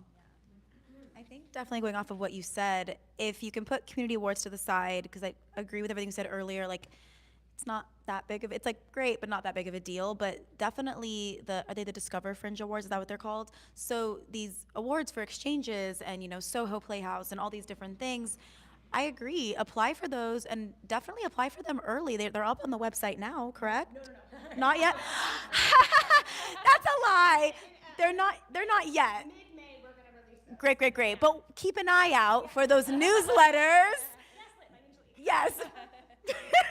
But truly, keep an eye on those because it's kind of a networking opportunity. If you can get yourself in early, you can also just get that anxiety out of the way of having to reach out to a judge or whatever. Just do your submission for those, and then it's exactly what you guys were saying. You might meet the person that represents Soho at some point, just having a drink at the Broadwater or whatever, and you already recognize their name or their institution. You can just chat, and to me, I find that personally more valuable than anything because they're just learning about you, and whether or not you win, that's a bonus, of course. But I think just getting the Discover options done early if possible will just alleviate that extra stress of another deadline in June or in late May. And then as far as if you want press or industry or very specific certified reviewers to come, something that we did, we went onto the Hollywood Fringe website and looked at shows that had done well in categories that we were in years prior and looked at who reviewed them, because you can review all those reviews. You can review the reviews publicly, and it'll tell you what their status is. Do they represent an institution? Are they just a certified reviewer? Are they uncertified? Whatever. And you can message them within the Fringe website. So that is something that I would suggest if you're curious or interested. And then also it's going to be some cold messaging on socials or via email. You're not going to get responses all the time, but also be willing to find every Facebook group under the sun, every Instagram group under the sun, and whether it's what's happening in LA this weekend, if you just submit to that Instagram account and they accept just anywhere that you can share your show, I think will help as far as potential industry seeing it. But then as far as other Facebook groups and things too, a lot of these people that are judging are on those websites or on those pages, and some of them might be older. So I think it's important to consider those avenues as well. And I had something else to say, but I forgot, but it's probably for the best. So. I think just briefly, like I mentioned before, I had to get to a point where I decided that I wasn't going to, I didn't have time to really focus on PR or awards. And I think my biggest piece of advice is if you were to, if that is part of your goals, just to make a plan around it and understand what it takes. Understand with awards, you need to do some for your consideration business, put it in an email, reach out to people, show up more in office hours, things like that, and just understand what's behind those. I think for press specifically, I met with a journalist friend, and after I learned the best practices, I was like, I either want to do it right or not do it at all. So it was just good learnings on like what to do for next time. And then I think if you're, if you choose the path just to learn, what's nice is you will have a network of friends who maybe did go the avenue of doing press and get press, and then you can connect with them to learn like how did that happen? How did you get that random guy? I think there's like so many people got like that like random guy from the Hollywood Reporter last year. I was like, how did that happen? And a lot of it was just like he bumped into me somewhere, or other things as well. Press too, just so like you can see the fringe side. We are looking at the whole. Like we are like we're good now in the Hollywood Reporter Yes. and like other avenues, but we have just as hard of a time as y'all. Like know that like just there's not a lot of coverage, and they're not changing ticket sales dramatically too. Like so know that like an LA Times article, nobody's buying tickets based on. You can't hear me. I'm just sorry. What? Okay. But we are doing what we can to connect. So we're learning about your show through your registration forms, through your project page. So good God, if you have not like really spent time on your project page, now is the time we're learning about your show. And that way when Alan's like, hey, we're doing an article about, that's not how he talks at all. I don't know what his voice is. I'm sorry, Alan. But doing an article about like TV and film artists who are going back into theater roots, we're able to, because of your project pages, know who is coming from the TV and film industry. And so we're not necessarily saying, this is like, here's a list of the 45 shows we found, have at it. And then they decide from there, right? The only industry like success that I got out of my first run of the show was I cold DM'd on Instagram a few comedians who have moderate success, and then a few casting directors who cast shows that are around my identity, what my show was. Originally, the couples that were local to invite them to the show, and the others that are based in New York or other places in the world, just to say along the lines of like, hey, you've done a similar type of show as a Playhouse, or you've done a stand-up special that's in the same vein of what I'm doing. I just want you to know that you've inspired me, and I was wondering if you'd ever be willing to connect. I would love to just like learn more about the path forward. And of like the 4 or 5 I messaged, one replied back, and we did a phone call, which was super helpful. And now we stay connected. And then with the casting directors, they didn't come, but I got a couple of people just responding back, just like with that's good, and then like got a follow. And so like there's some awareness. And so that was like neat. And so you can use that you're doing this fringe thing. Who has inspired you, who's done fringe before, or done a similar show, and use that opportunity to connect. Yeah, sometimes the visibility is the goal, and your venue sometimes will be giving out. We were fortunate enough to win an award that our venue was giving out, and that's visibility as well. They gave us an extension the following week after the awards. And podcasts are a great way. We reached out to any kind of genre podcast. Do you like slasher movies? Just come see us. Here's 2 comps. And we had people come and see, and a couple of reviewers came. So, like Lois said, this is not the barometer for value of your show. It's what your end goal is. If you want to take this somewhere else, we just wanted butts in seats, and we wanted people to have a good time for an hour and enjoy our show. And everything else was a blessing on top of that. But just be as specific as possible. If you know that you're doing a clown show, or you're doing a drama, or you're doing an ensemble comedy, improv, find podcasts that love improv, or true crime podcast if you're doing, any kind of true life story, but just hone in on what you're doing and find like-minded individuals, I think. Thanks, everybody. Yeah, and I think you're all touched on this, and I think it's so important. Again, it's going back to like what are those little pieces of the thing, and whether or not like you're getting an award or you're getting that casting director at this show, you're building a presence. Like I think that was the word you used, and it was exactly right. It's a digital footprint. It's the reviews. You're building a toolkit for this show and for you as a producer and you as a writer and you as whatever roles you're playing within this, you're building that kit that will help you in whatever comes next. Like for example, when other festivals, that's the world I know the best as an industry member, I go to other festivals, what I'm looking at is an artist's digital footprint. If I'm considering with the exchange program, we're bringing in an artist who has never come and performed in the States. A big part of that is a good show, fantastic, we need a good show, but we need somebody who can do producing, who can come into a country they've never been to, perform, produce, sell tickets, tickets be a full producer, not just a full artist. And so we're looking at things like other festivals. If you apply to them, they're going to look at your Hollywood Fringe page. They're going to see what you've done in the past. They're going to Google. And so I think it's building that presence is so much a part of whatever comes next. Okay, this is going by so quickly, and I have so many other questions. But I'm going to bring up my favorite question because I think it's so important to talk about failures as much as successes, and I love that the Fringe community is the safe space where we do feel like bold enough to do that. And so I'm going to bring up the oopsie daisy. I would love if all of y'all could share one or two just like oopsie daisy moments from your Fringe experience, and maybe how you pivoted or would maybe didn't, and go look back and go, whoa, this is what I would have done differently. But I would love if you're willing to share that vulnerability about what you wouldn't do again. Okay. I would turn off my phone. Turn off my phone in theaters. Oh, no, it's fine. It's completely fine. No. That's my number one phone. No. No, I mean, this is a very specific thing. So specific to me. But there was someone, and the phone thing did kind of remind me of that, where a friend of mine asked if she could bring her baby to the show, and then, and I said yes because it was, I said yes because it was my friend, and I'd met the baby before, and when it's a great baby, and it was, she was a very docile baby every time I'd met her, but at my show, could not stop crying, and I felt like the logical thing would be, if my baby's crying, I'm gonna leave the room. She didn't.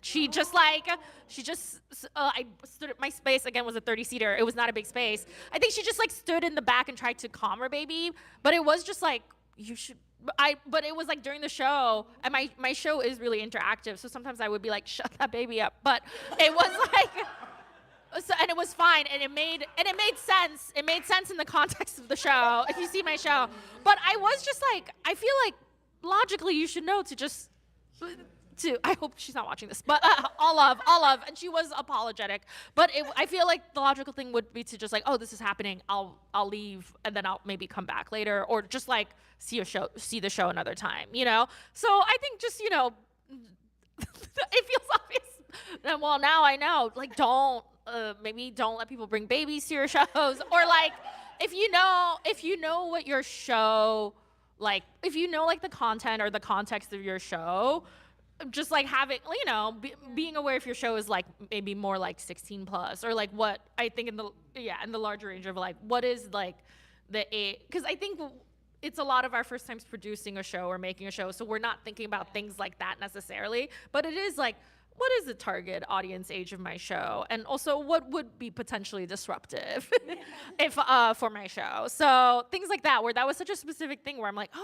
this should have been obvious, but it wasn't to me, because I was just the more the merrier. I love that baby, but it ended up backfiring. You can get baby back by sending them to Server Slasher. Yeah. Hello. I'm trying to think. One that keeps sticking out to me was, even though it's so exhausting, we want to unplug, make sure you read all your DMs, because we were really disappointed the year that we had an ensemble piece, the show that was in here, because there was a very specific Discover Award that we were interested in, and apparently never hit send or never submit or whatever it was, or they had responded with something, and we were disqualified from being, so dramatic, we just didn't get to be considered, and it was I really think we had it, and so that's a real bummer. So I think just really review your checklists 5 times over, because everything starts to get blurry and you start to get overwhelmed, and you're like, I did that, I know I did that. And there's 2 of us, so we're like, you did it or I did it. And then you find out neither of you did it. One primary producer. Yes. So just really, if you're, just check the checklist a few times if you can, because there are moments where I just felt like, man, I kicked myself because of an oversight.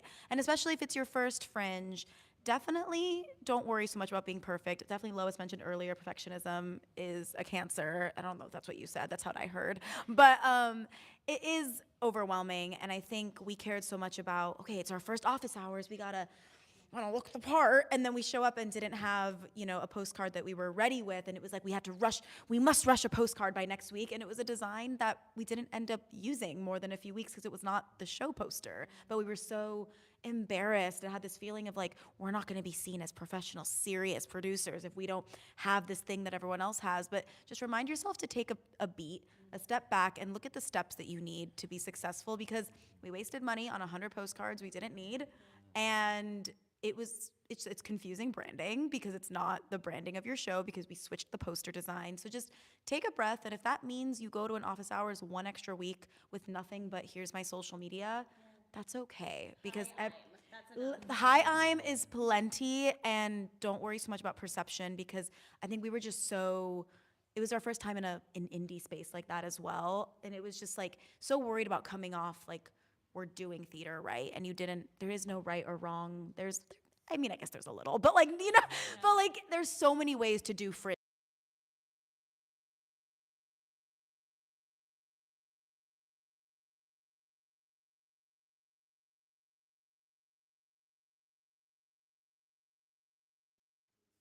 Yusuf, I'm gonna swap out your mic as well. I feel like we need to do a dance every time. Yeah. Here you go.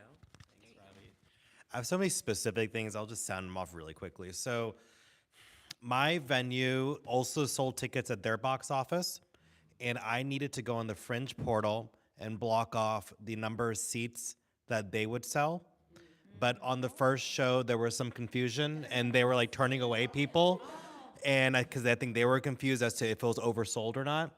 All that to say, just check that. If your venue's selling tickets or whatever, just check that. Ask questions. I think another thing is I had a videographer or photographer like a week before, for a reason, have to step back out of our contract. But I found on, what is that skills website? It's not Fiverr. There's another skills website. No, it's another. No, not. There's like a third one. I'll find it and email you guys. One of these like skills, huh? Yes, Craigslist. I found a videographer on the skills website from Orange County, and then he was amazing. He was a wedding videographer. He'd never done a comedy show or any stage show, and honestly think he was better than most I've worked with in other comedy stuff that I've done. It was amazing. Edited in one day, came from behind, had all these ideas, things like that.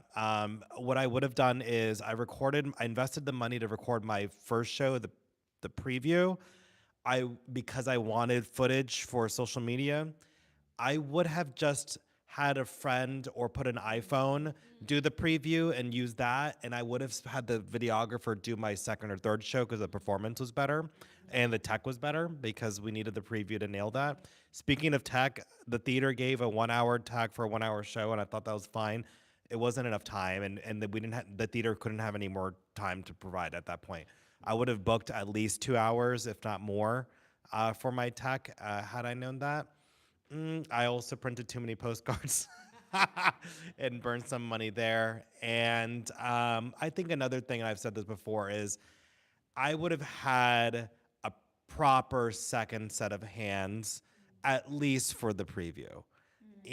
That's just purely there for theater liaising, the ticket thing, the contact person for the videographer, photographer. If you're also the performer, and what have you. I had production assistants. I didn't have full throttle producers in that sense. And I think the learning is that regardless if the show's one person or 100, producer is a valid role. So.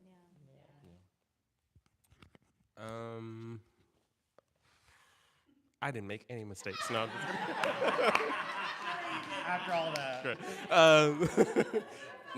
No, I guess to touch on the code of conduct at the beginning, our show, and I feel like a lot of shows have an aspect of improv, and I think in the beginning of the rehearsal process, I kind of gave free rein, and when there's 9 people on stage, sometimes ideas fly out the handle, and then you gotta rein it. And not that anything like terribly offensive was coming out of people's mouths, but you just want to remember that everything that happens on stage is a reflection of you.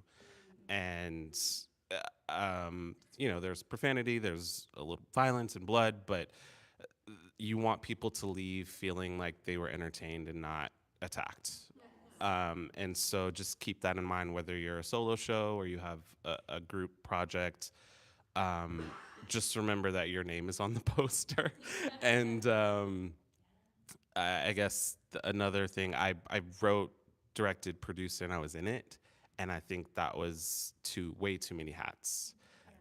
So don't feel like you have to do everything. I was surrounded by some really amazing people that stepped in and co-directed and helped produce, and they handled box office. Like, if you have a really good community, a really good village around you, there's nothing that is impossible, especially during the whirlwind that is June. Don't be offensive. Have a tribe. Oh, I was gonna say real quick, gotprint.com was what I used to print my postcards, and I think they were like, and I think like they were an affordable deal comparatively, is what I heard. Nice. Yeah. Print.com? Gotprint. Oh, Gotprint. Gotprint.com. Yeah. $25 for 100 postcards sometimes. Like $25 sometimes. There's like a new customer promo code. Yeah, it's very cheap. Yeah, double-sided. Oh, you gotta. Y'all, I get goosebumps every time, but I think. Oh. Gotprint. If you look it up, it should just come up with Google. I think it's green or Got. G-O-T. Like you got it. Got it. But y'all, thank you. And I know especially thank you for sharing all of the brilliant knowledge you have, but also sharing those pitfalls. I feel like that is a very vulnerable thing to do. And I think we're all gonna be better for it, learning from those whoopsie daisies. And I think you've all said aspects of this, and I think it's a great last reminder as we go into the tornado that is almost June. But come as you are. As long as you come with kindness, you come with openness, you come with ready to learn something new. Understand that everyone is in the journey. Nobody is in Fringe who is has nowhere to go. There's no ceiling when it comes to theater and when it comes to the community. And so wherever you're at is exactly where you should be. And it allows you to learn from those who have done it for longer or are doing it currently more successfully. Help those who are struggling more than you are. And I think everywhere within that you're gonna find joy and you're gonna find growth. And celebrate those moments. It's not about having the perfect show. It's not about having the perfect, every single house being completely sold out. It's about are you able to walk away from it and going, I'm better than where I started.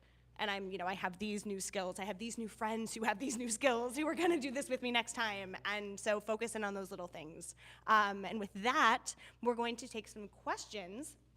And so a reminder to start marketing yourself now. So I'm gonna run around the room with the square mic.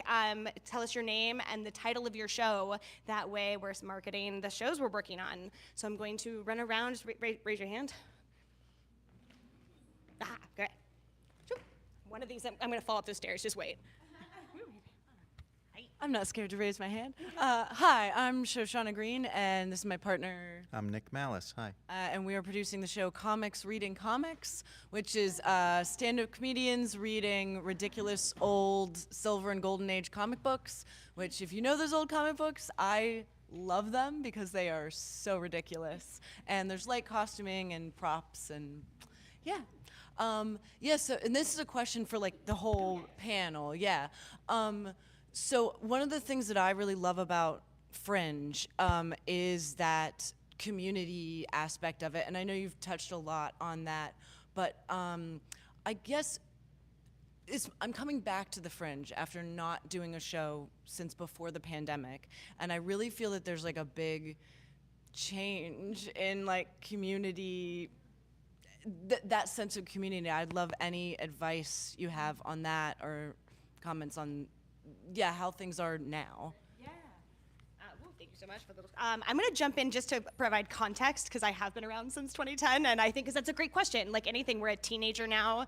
That means we're growing up, just right? We're big girls now.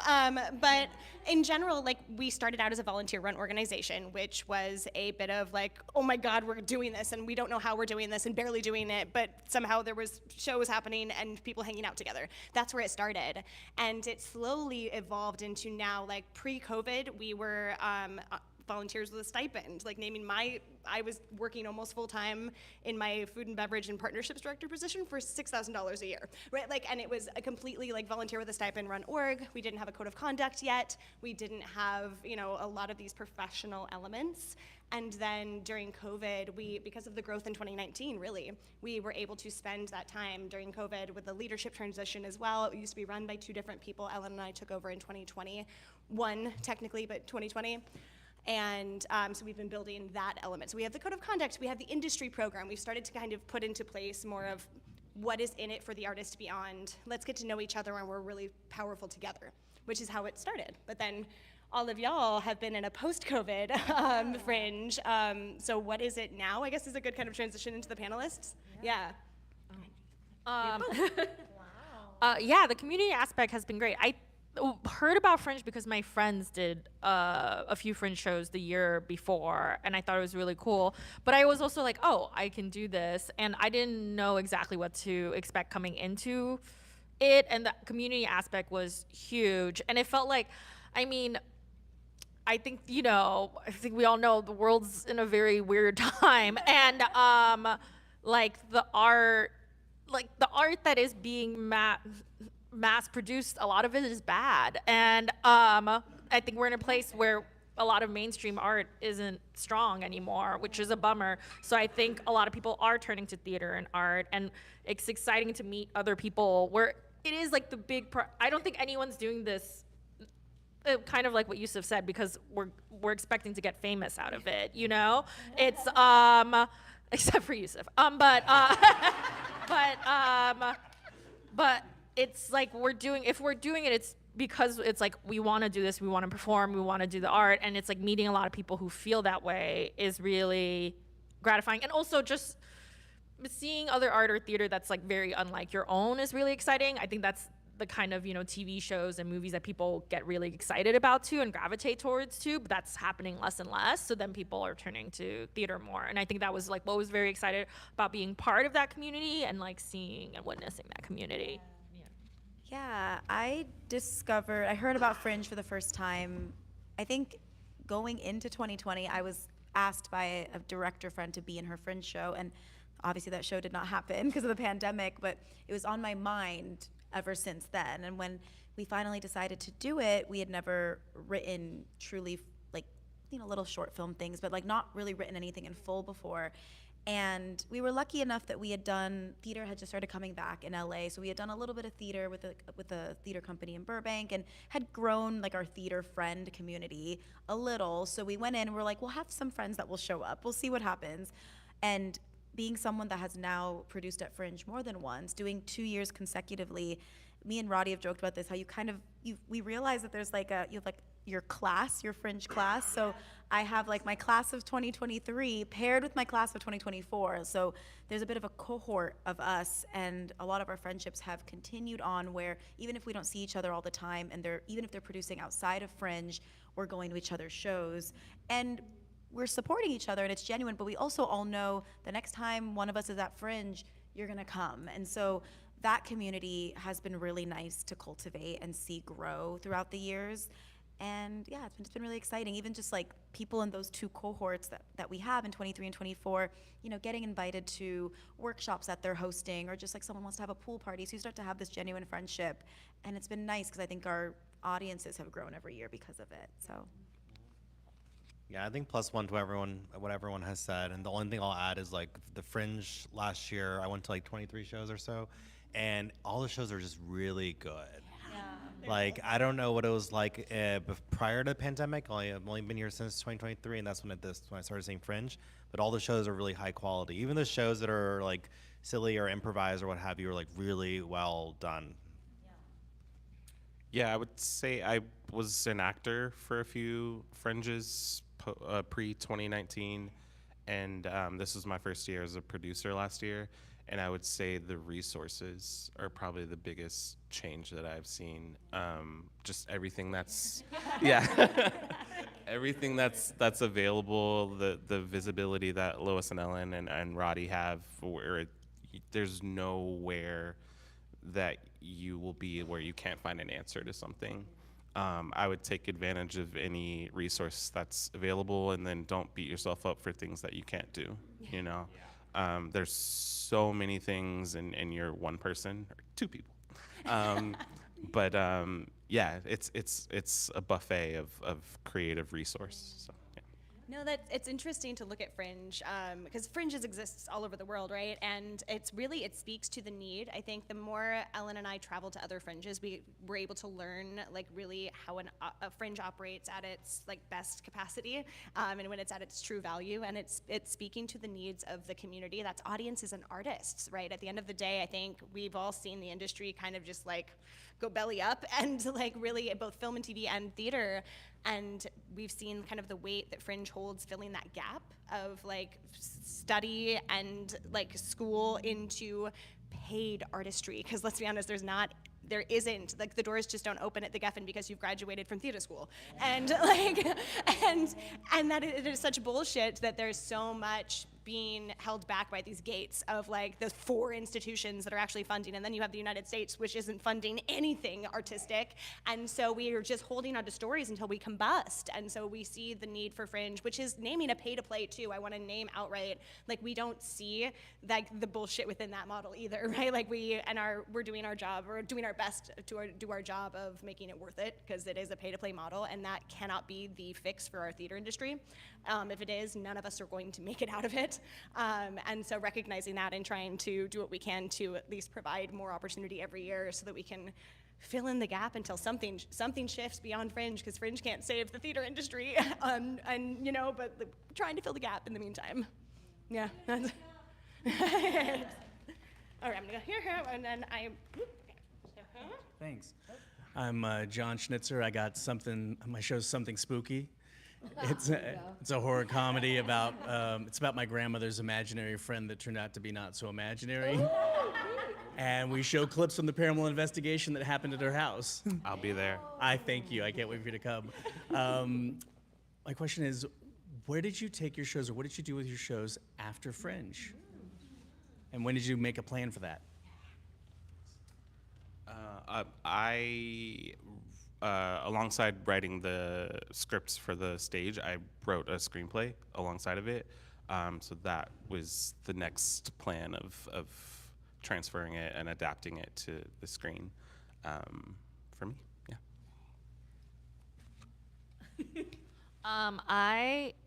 After my show, I did it at Lyric Hyperion. What part would you say came to see? Because he also we were both so busy we didn't get to catch each other's shows, so it was nice that it was like, oh, okay, there's the time he can watch it separately, which was great. Very nice and supportive of him. And then but I was also partially doing it in Lyric Hyperion. I'm originally from New York, so then I took it to New York when I went back for the holidays. And it's just like, what's one of the cool things is like, once you have a show, you have a show. There is a thing you have that you've made that you can show to other people. That's like really cool. It's like, that's your thing, and it can be, you know, presented to the world. And then now I'm doing, because of the Denver Exchange, I didn't win, but because I was nominated, like Lois said, I was able to like connect with those people and meet those people. So now I'm doing Denver Fringe in the first week of June. So that's really exciting. It just wouldn't have been like on my radar, you know, if I hadn't heard about it through here. So yeah, it was great. It's great. Remind me to connect you with people who are going. There's a couple other Hollywood Fringers going, so we can make that connection. Another reason to do like a community thing, right? For me, my show from 2023, we saw that a new festival was emerging that had shows that were 30 minutes or shorter, and mine was about a 23-minute show. So we submitted for that and did it again, which was really fun. And then we had a friend through Fringe approach us that they just wanted to shoot something new as a short film. So they were like, let's shoot this. So we adapted the script for the screen, and it's in post-production now. And then, yeah, we'll see. And then with Our American Tragedy, we just got really lucky. A friend of ours saw the show here, and she has a theater in Arizona, and so she brought the show to Arizona earlier this year. We just had to make it a full 2-act. So we revamped the script, added a character, and took it out of LA for the first time. So that was my first time ever going elsewhere with the show, which was very weird and exciting. So yeah, that was really, really fun. My show is autobiographical, and the actual subject matter, there were life updates that happened after my show. So I've been at a pause of doing it again because I need to rewrite the ending. So that's where I'm at. Also, Midsummer Scream is a fantastic one of the Discover Awards, and ours was so specific to our venue, and there were like chase scenes and all that stuff, so it wasn't something that could be transferred easily. But yeah, that sounds fantastic. It's kind of speaks to the pros and cons, right? It's easier, like you had an easier time marketing, but it's a lot harder to get 9 people to get on the road and go, go on tour. We didn't have a bus. Yeah. All right, you had a question, right? Yeah. Yes, I do. Hi, I'm Raina. My show is called The Uterus Party. It is a one-woman show. It is all about my hysterectomy and how 2 days before I decided to throw a goodbye uterus party with 20-some odd of my girlfriends and 3 of my guy friends because they rule. This is my question for the solo artists because, you know, the other two, you have multiple cast members, you have a bunch of people that you can bring in. How do you bring in your people? How do you bring in people to help you with the marketing and the video and the this and the that and all the 10 zillion little pieces? Yeah, I think it is just like, it sounds like you have a lot of friends. So I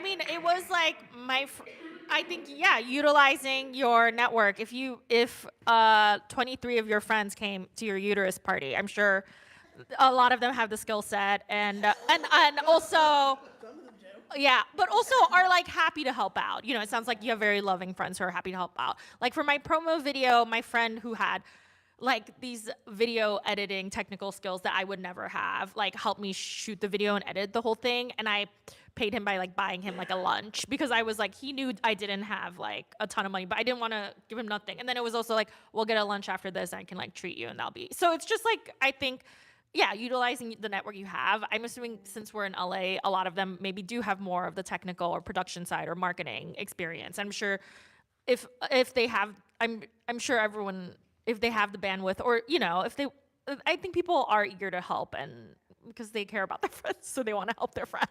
Yeah.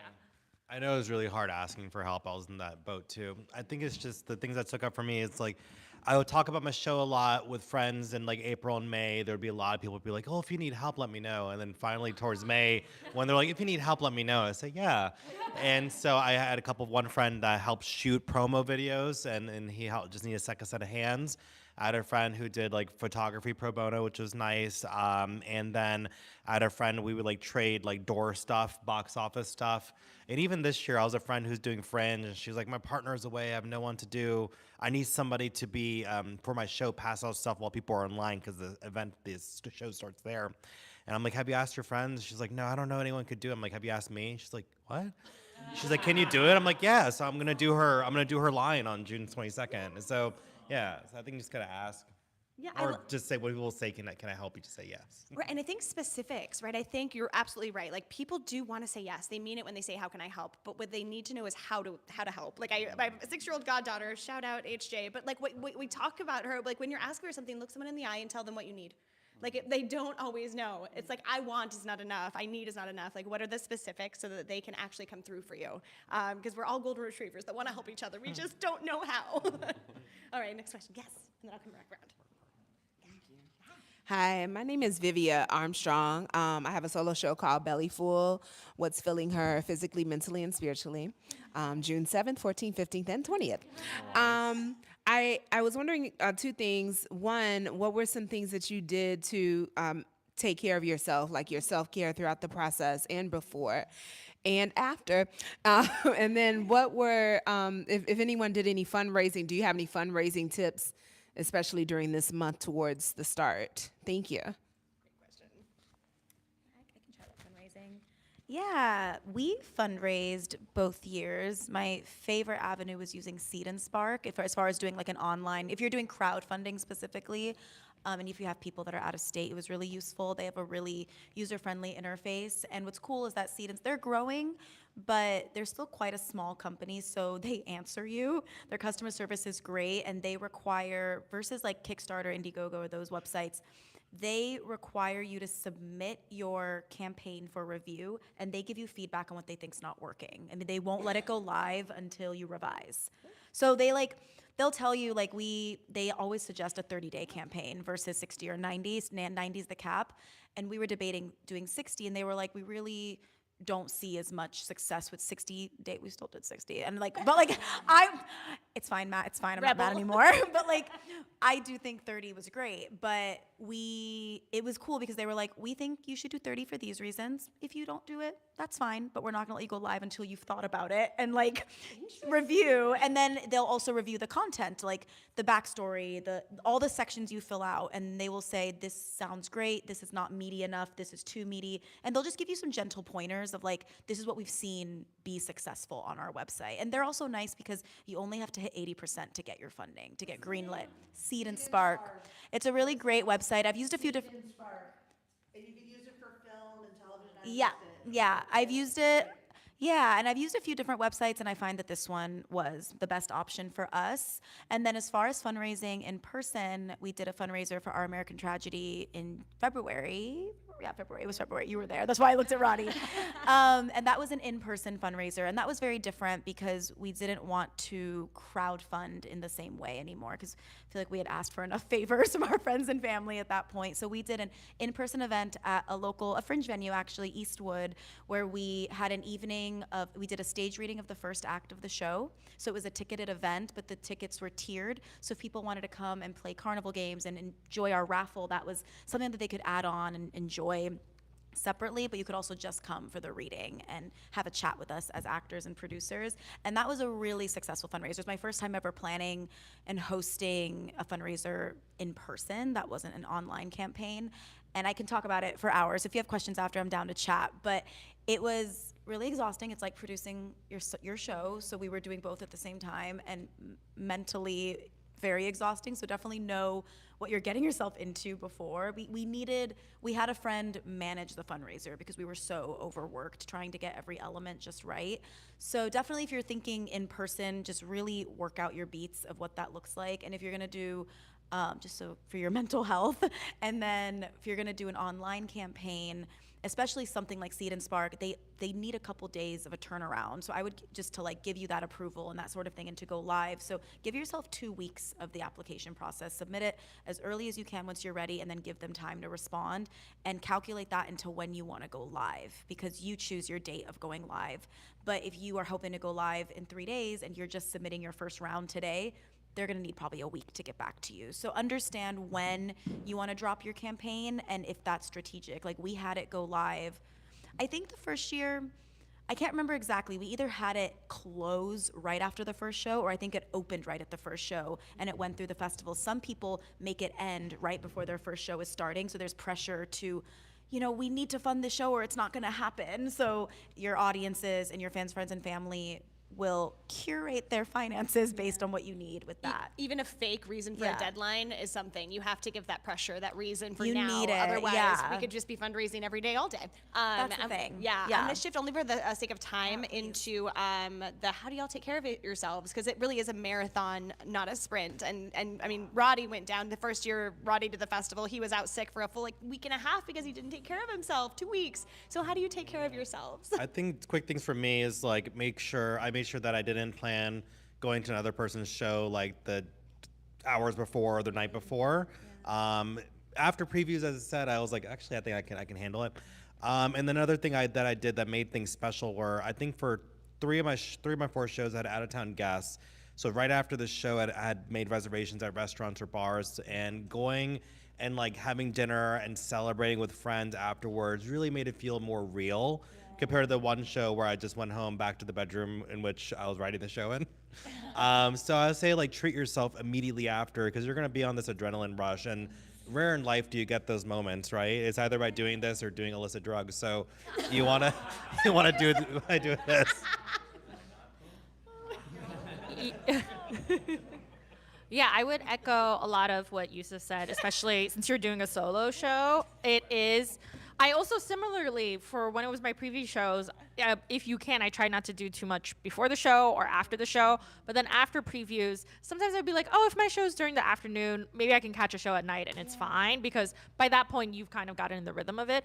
Doing a solo show is interesting, and I've talked to other people about it. Yeah, definitely connect to other people who are doing solo shows, because they'll feel the same way, where it was like, even when the show is doing well and the audience response is good and you're getting good feedback, in your head, you still just might be like, was that bad? Because you are so just yourself on stage. You're just so by yourself. While with an ensemble, you can like connect and be like, no, the audience responded well. We all had like this reaction, or we all like had this experience together. So solo show is really, it is very rewarding. It's great, but it is also, it can be isolating, yeah, because it's yourself. So you have to like definitely take care of yourself, because you're just like processing a lot of it on your own, of like the performance of it and the producing of it and like the audience reaction of it. I also sometimes I would try and have like a kind of big meal before the show, because I'm like, my show especially, I was like, it's like on the aggressive side, or it was just like, it just took a lot of energy, so it was just like, oh, I just didn't want to burn out while I was on stage. So the basics of that, for sure. Always carry a snack in that bag. You'll see me with my applesauce, y'all. I take it serious. I'm very bad at this, but I would say maybe choose a day or two throughout this month where you don't think about the show, you don't think about Fringe, you just kind of check in with yourself, because you've gotten it to this point, you've opened, your show is up and running, and it's great, and also celebrate yourself. You made it, you did it. The moment you registered your show, like, you won. So I think that's, because all the other stuff I'm not good at. My cast was like, go to sleep, go eat, you know what I mean? But it's tough. Just pace yourself and celebrate yourself. Yeah. I love that. I feel like I was gonna take one more question, but I feel like, how do you not end on that? Like, celebrate yourself. Like, boom, yes. And y'all, I know there were more questions. I'm so sorry. There's never enough time. But we do have to be out of this space in the next few minutes. But if you want to head out to the front, I will be around until there's no more questions. I promise. Just give us a second to kind of clear out, and then I will meet you out front. But thank you to our panelists. Thank you so much. Y'all, we are so lucky to be in community. And the bathroom is back here if anyone is just having that panic attack of where's the bathroom.